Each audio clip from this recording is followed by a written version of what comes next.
Hello, welcome back. I'm Jonathan Farley, and today I've got something very different for you. I've been sent this exercise bike to review, and I'm going to compare it side by side with the Peloton Bike Plus. Now, admittedly, the Peloton Bike Plus that I have is about 4 years old. However, you're going to get a reasonable comparison between the two. The bike that I've been sent is the Yesoul G1M Plus. And if you've seen them demonstrated on other people's channels, you'll know that they are very similar to the Peloton. Now, the thing that's very different is the price. This one is about £1,500 and this one comes in at about £300. So, given the vast difference in price, how do they compare side by side? So apparently this one is absolute child's play to set up. I do not have a child here to help me set it up, so I'm going to try it for myself. Apparently it's going to take about 5 to 10 minutes to set up. I'll probably just fast forward that bit, but you'll see roughly how easy and straightforward or otherwise it is to set up. And then I'm going to turn it on and compare them side by side. Build quality, apps, cost, everything that you need to know.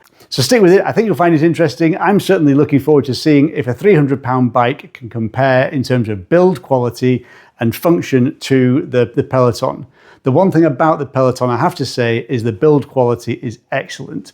The weight of it, the sturdiness, you feel like it's a quality piece of kit. Now, bear in mind, and I don't know if it's changed, but bear in mind, this is one of the original ones that I think were manufactured in the US. Don't quote me on that, but I know they moved the manufacturing to Taiwan. I don't know if that's changed the composition of the bike. I don't know if that's changed the build quality at all, but the ones you buy today are not the same as the originals. The new ones may be better, they may be worse. I don't know. They may be heavier, they may be different materials. I have no idea. All I'm saying is I'm comparing it to the original Bike Plus from about 4 years ago. Anyway, let's get into the box. Let's assemble the bike and see what it looks like.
Okay, so that's the bike all unpacked, set up and ready to go. Now it needs a power supply, obviously the same as a Peloton, and as soon as you turn it on, you get the standard workout screen. So as soon as you start pedaling, it's going to start recording your workout. If you just go to your app store, I've already done it just to save time. So you download the Yesoul app, enable Bluetooth, search for the bike, it finds the bike and it connects. Now, when you get the Yesoul app, you create your account and it's free. That bit's free. It will then ask you if you want to do a subscription. Now, this is the same as a subscription on the Peloton, which is £45 a month. Now, if you want to do a similar thing with all of the workouts, the classes on the Yesoul, that's going to cost you $69 a year. So about £55 for the year. So not so far off.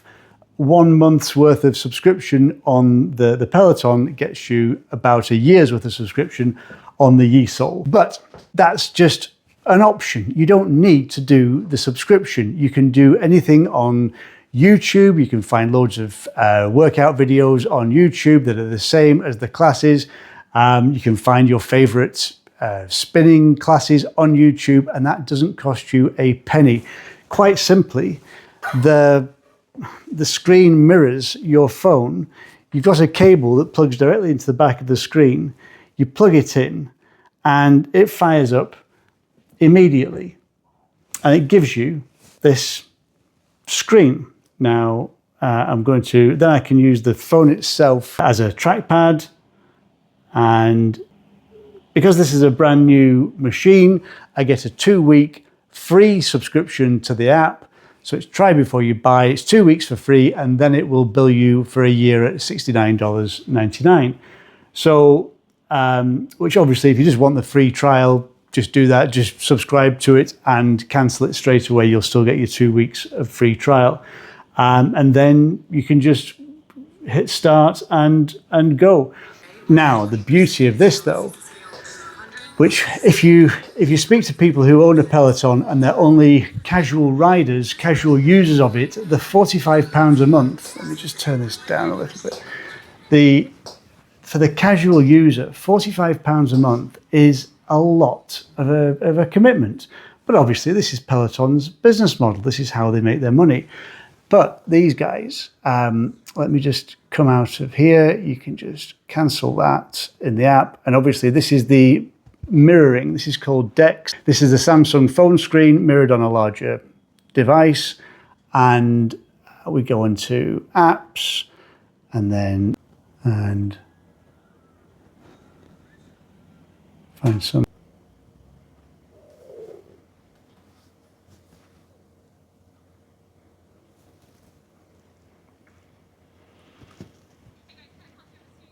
And there you go. That's a free spin class, and it does the usual stuff. It tells you the RPMs, the cadence to use, the resistance, and you can go up and down in terms of resistance and do the full class. It also gives you your on-screen data.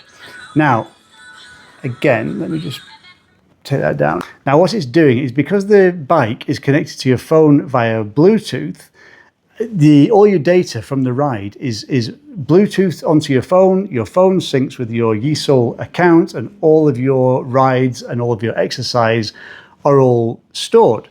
So as you can see, it's been well thought through. Now, I have to say, when I'm looking at a new device, gadget, thing, anything for the first time, I'm looking for what I would call the game changer. And for me, the fact that you can stream your own apps and content, YouTube, Netflix, BBC iPlayer, anything you want, you can stream it onto the big screen, because all the apps that are on your phone or on your device can mirror straight onto the big screen.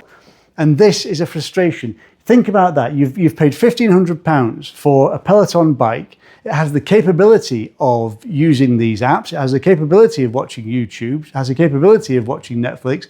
But you have to subscribe to their app before you can use your own content, which seems absolutely madness to me.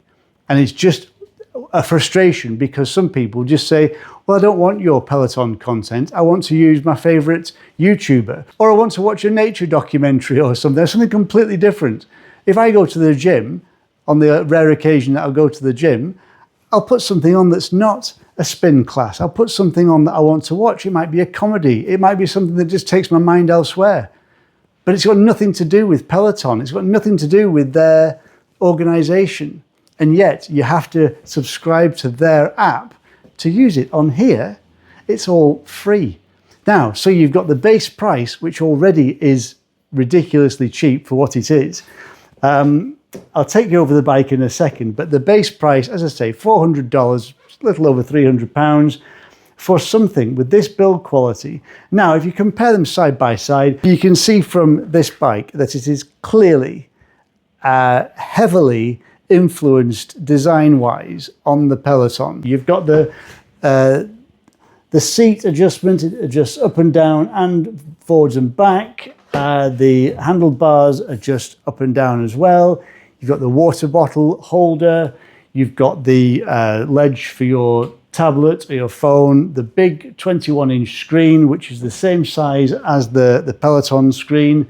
It also moves at an angle up and down and left and right, so you can tilt it to the side and use it if you've got your own sort of home gym or a room that you use to work out, and you want to do a yoga class or a Pilates class or something that's mindfulness and meditation. You can spin the screen to the side and just use that to watch it on your yoga mat. Obviously, it's heavily influenced design-wise from the Peloton, but at an absolute fraction of the cost. Another thing that I actually like, the pedals on the Peloton are designed for cycling shoes with cleats that clip in. And I have to say, not being a serious cyclist, I don't want to put cycling shoes on every time. I'd like to just put my trainers on and clip them into a standard bear cage. Your foot goes in, you tighten the strap up, and you can just pedal. You don't need specialist shoes for that. If you wanted to, it's a standard attachment of a pedal. You could change the pedals on there to ones that take cleats. But I think most people, to be honest, would rather have pedals on an exercise bike that you can just put your feet in with any shoes. So for me, that's a bonus. That's a definite plus. You can download the Yesoul app and look at what the classes are like way in advance of even committing to buying the machine. But the whole point is you don't need to do that. I think if you wanted to do it as a weekly subscription and you didn't want to do the $69, there's a weekly rolling subscription for $3 or $4. It's very cheap. They've really got it right in terms of the subscription. They're not trying to fleece you. Anyway, so I would say build quality, all of the bits that make the bike, I think absolutely superb. They've thought it through, they've designed it properly, they've absolutely nailed it with the screen and the fact that it mirrors your phone, and you can use their app or not as you see fit. If you do use the app, it's very cheap. Full disclosure, they sent me this for free to review. I have no particular like or dislike for Peloton. I just don't think it's great value. I bought it thinking the whole family would use it, and there's all the things on the apps like, you can do your yoga, you can do your workouts, you can do your mat exercises, you can do weights, you can do Pilates, and all these things. I think, well, yeah, it'll be good value because it's going to work out about £10 per person per month, and the bike, we can all share the bike, and we can, it can be something that we all kind of use and talk about. In the end, nobody used it. Literally, it's not been used. We've been paying for it for the last 3.5 years, and it's not been used probably for the last 2.5 of those years. So check out the Yesoul bike. Don't take my word for it. There are reviews everywhere. There's loads of people doing reviews on Instagram, TikTok, and YouTube. But they said, if we send you a bike for free, will you review it? And I said, yes, as long as you don't mind it being a completely honest review. And that is my honest review. I don't have a bad word to say about it. So I hope you found this useful and a little bit different to my usual content. So if you're in the market for one of these, have a think about one of these instead. Anyway, till next time, take care. I'll see you very soon.